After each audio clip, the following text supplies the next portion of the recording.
रहा है, वो भी मेरे बेडरूम में? अरे मेम साहब, साहब नहीं है तभी तो मैं हूँ यहाँ पर। ये तो कैसी बातें कर रहा है? बता ना तेरे साहब कहाँ पर है? मेम साहब तो ना अपने दोस्तों से मिलने गए हैं और बोल रहे थे कि मैं तो शाम तक आऊँगा। तो अब इस घर में आपके और मेरे अलावा कोई नहीं है, तो अब हम जो चाहे ना खुल के कर सकते हैं, खुल के मजे ले सकते हैं। रामू, तू होश में तो है? तुझे पता है ना तू ये सब क्या बोलने जा रहा है? अरे मेम साहब, आप इतना तेज क्यों बोल रहे हो? अगर पड़ोसियों ने सुन लिया ना तो गड़बड़ हो जाएगी, इसीलिए मैं तो कहता हूँ आप ना थोड़ा धीरे बात कीजिए। और वैसे मैम साहब, आपको तो पता ही है साहब फौज में है, बॉर्डर पर रहते हैं, महीनों महीनों घर नहीं आते हैं, तो आपकी ये कमसिन जवानी बेकार जाती है। और साहब आपको टाइम नहीं दे पाते हैं, तो इसीलिए मैडम हम और आप मिलके यहाँ मज़े कर सकते हैं। मुंह बंद कर ले अपना।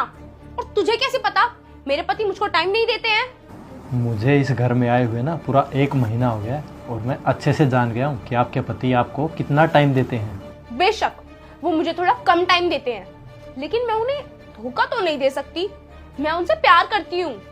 अरे मेम साहब, तो मैं कब बोल रहा हूँ कि आप साहब को धोखा देके मेरे साथ शादी कर लो।